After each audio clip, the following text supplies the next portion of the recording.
Hello दोस्तों, मेरे channel लोको ज्ञान में आपका स्वागत है। ऑब्जेक्टिव क्वेश्चन की सीरीज़ में ये मेरी 9th वीडियो है। आज हम आरबी, ऑटो फ्लैशलाइट और व्हील स्किडिंग से रिलेटेड जितने भी इंपॉर्टेंट क्वेश्चन है वो स्टडी करेंगे। क्वेश्चन नंबर 391, लैंप LSDBR के ना बुझने पर अधिकतम कितना ब्रेकिंग नॉच ले सकते हैं। अगर जो लैंप LSDBR है अगर नहीं बुझता तो कितना नॉच ले सकते हैं? मैक्सिमम 5 नॉच ले सकते हैं। 392, BPSW का प्रयोग कब किया जाता है? तो ये BP की क्विक चार्जिंग करने के लिए हम इसका उपयोग करते हैं। 393, RB करने के लिए दोनों HMCS स्विच किस पोजीशन पर होने अनिवार्य हैं? तो जब भी हमने RB करनी है तो HMCS स्विच नॉर्मल पोजीशन पर होना चाहिए, यानी कि 1 पर होना चाहिए। 394, रिले QFL कब एनर्जाइज होती हैं?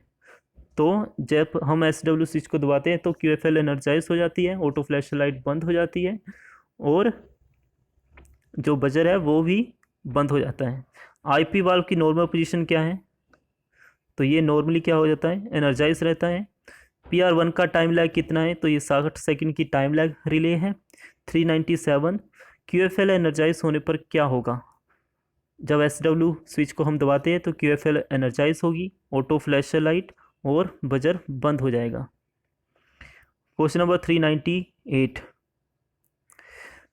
स्विच BPSW को दबाने पर क्या होगा? तो MV4 वाल्व एनर्जाइज होगा और 20 mm का पोर्ट ओपन हो जाएगा। ऑटो फ्लैशर लाइट टेस्ट करते समय MPJ की पोजीशन क्या होगी? तो उस समय MPJ की पोजीशन या तो फॉरवर्ड या रिवर्स पर होगी। क्वेश्चन नंबर 400, रिले QFL कब एनर्जाइज होती हैं? तो SW स्विच को दबाने पर QFL एनर्जाइज होती है। जल्दी BP चार्ज करना है, उसके लिए हम पायलट जो है किस बटन को दबाता है? तो उसके लिए हम BPSW स्विच को दबाते हैं। Question number 402, auto flash light test करते समय MPJ की पोजीशन फॉरवर्ड या रिवर्स पर होनी चाहिए। 403, किस स्विच को दबाने पर MV4 वाल्व एनर्जाइज होगा? BPSW को। रिले QFL की नॉर्मल पोजीशन क्या है? तो डी एनर्जाइज है। रिले Q119 का टाइम लैग कितना है? तो ये 5 सेकंड की टाइम लैग रिले है। MV4 वाल्व एनर्जाइज होकर कितने mm का जो है पोर्ट ओपन करते हैं? Very important question. तो 20 mm का जो पोर्ट है वो ओपन हो जाता है। RB करते समय अधिकतम कितना करंट दे सकते हैं?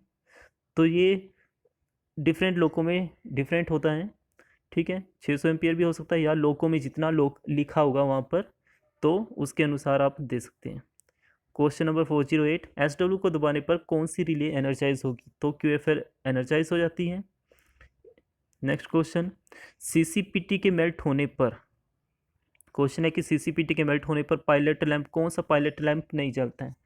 तो LSDBR को सप्लाई मिलती है CCPT से, तो अगर ये मेल्ट है तो LSDBR क्या होगा? वो जलेगा नहीं। तब हम क्या करेंगे?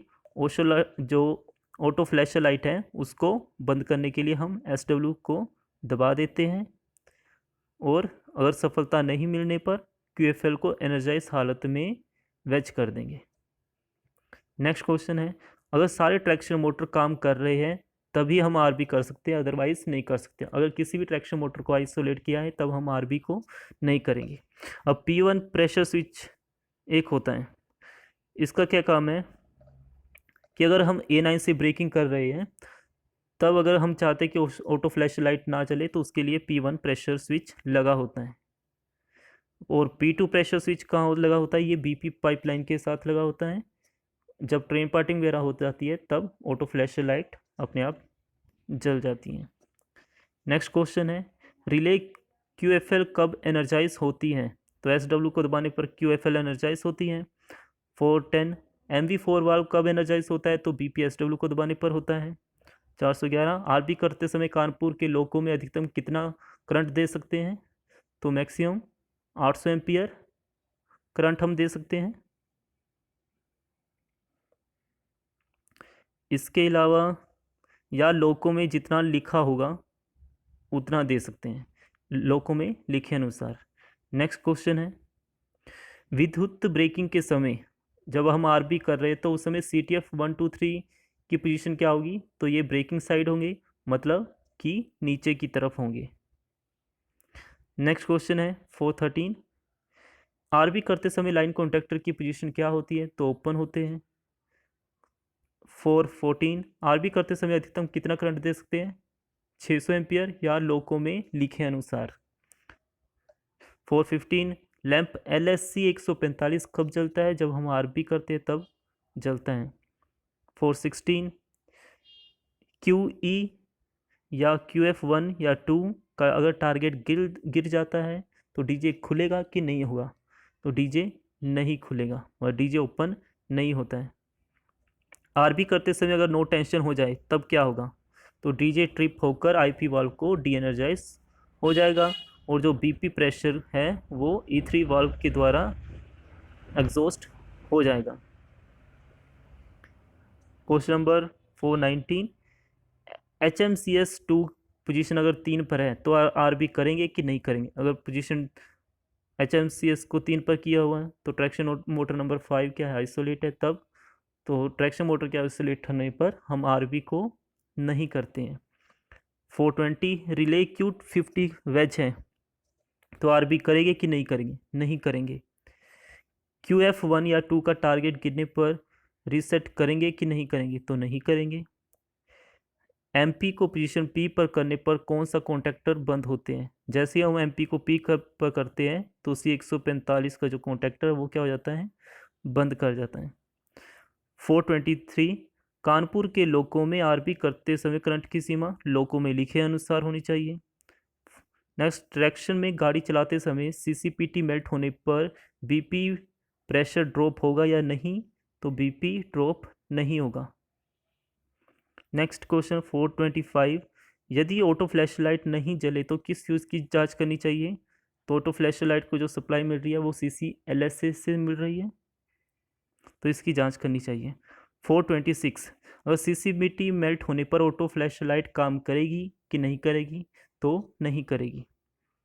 नेक्स्ट क्वेश्चन है, BPSW को दबाने पर कौन सा वाल्व एनर्जाइज होता है, तो MV4 एनर्जाइज होता है। SW स्विच दबाने पर कौन सी रिले एनर्जाइज होती है, QFL।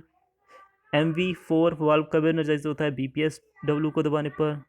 QFL कब एनर्जाइज होती है, SW दबाने पर। ऑटो फ्लैश लाइट बंद हो जाएगी, बजर भी बंद हो जाएगा। ऑटो फ्लैश लाइट की टेस्टिंग करते समय MPG के कहाँ पर होता है, या तो फॉरवर्ड पर होगा या रिवर्स पर होगा।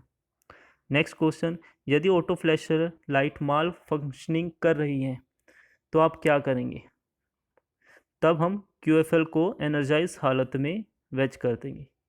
तो ये थे हमारे इंपॉर्टेंट क्वेश्चन। आई होप आपको पसंद आए होंगे, और वीडियो अच्छा लगा हो तो लाइक कीजिए, शेयर करिए और चैनल को सब्सक्राइब करिए। इसके बाद नेक्स्ट वीडियो मेरी 3 फेज से रिलेटेड होगी। Thank you.